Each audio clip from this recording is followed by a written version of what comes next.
knows the Roadrunner, but not that many people know the man behind these immortal cartoon characters.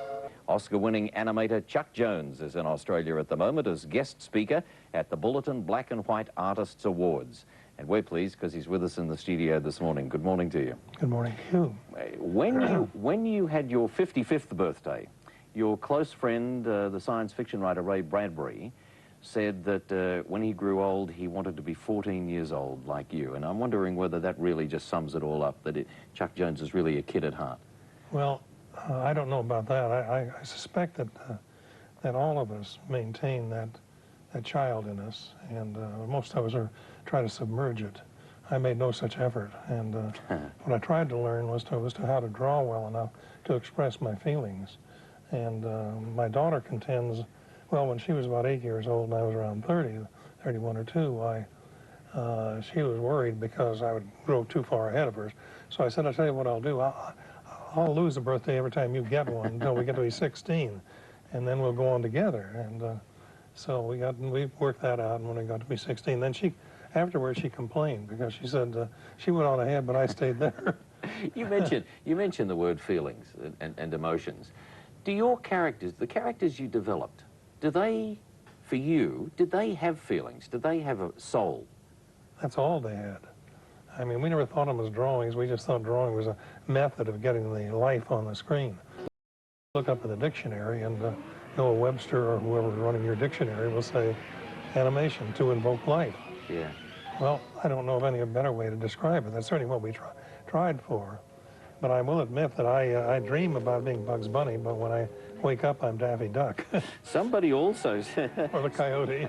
Somebody also said that Chuck Jones is a violent person, but his violence is contained in his characters.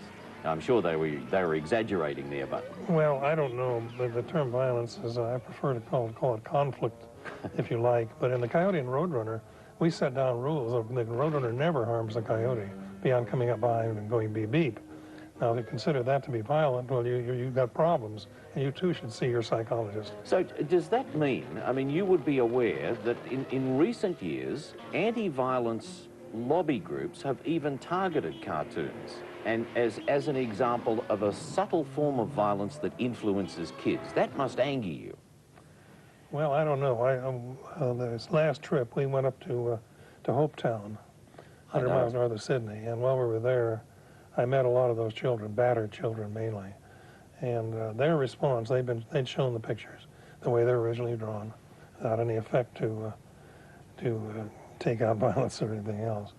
Well, those children loved the characters, and it was one of the great experiences of my life. And there's one little boy there who had been so badly battered that when he was 8 years old, he succumbed to some kind of a syndrome, which means the child decides he doesn't want to grow anymore.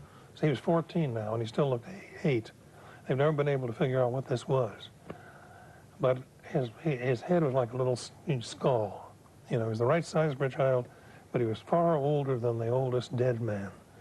And that's what he looked like. And so later, the picture that they took with us, and I talked to them and danced with them and laughed with them, and my wife embraced them, and I embraced them, and talked about animation just like I would with an adult. Yeah. You dare not ever talk down to children.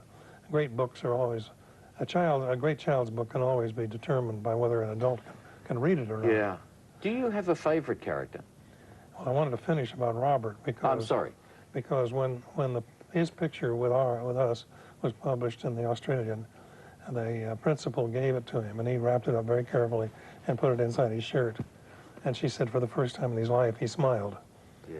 Now, the only reason I ever did pictures was for that one moment. That's sufficient. Yeah, that's the reward. I forget the audiences, forget whether people think my stuff is violent or not. I don't care. Right. But I do care about that little boy. Yeah. And it's probably true that others have, maybe not that dramatic, but people do love the characters. Indeed, I love the characters. So hopefully it passes on. And a moment like that in your long life, illustrious life, that's the reward. Yes, exactly. And I never I never attempted to expect any such thing.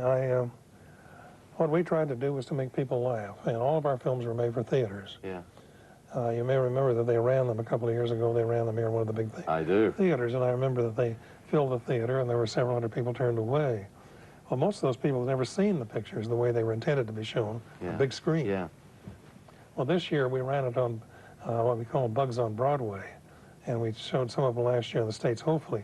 My dream is to have it here in the Opera House. Yeah. Yeah. And what they do is to run the films with the original voices and sound effects, but on a huge screen, and with an 80-piece symphony orchestra playing the music. Yeah. And this year they played it in the Hollywood Bowl, and there were 18,000 people there. That was my birthday, my 80th birthday. I was reading about that. That was quite an occasion. Well, like Oliver Wendell Holmes said, I don't feel like an old man. I feel like a young man that has something the matter with him. In my case, jet lag. It was a long flight. It was a nice flight, but I just kind of forget. And I missed that Tuesday, which I'll never know. Well, this is your third trip here, and Yes. I hope there are many more. And it's nice to have had you on the program. No place that is. If we lost the election, I can assure you the only place I could even think of moving was to Sydney. You'd always be welcome. Chuck Thank Jones, you. thanks for your time. Thank you. The news headlines next. You're watching The Today Show on Remembrance Day, 1990.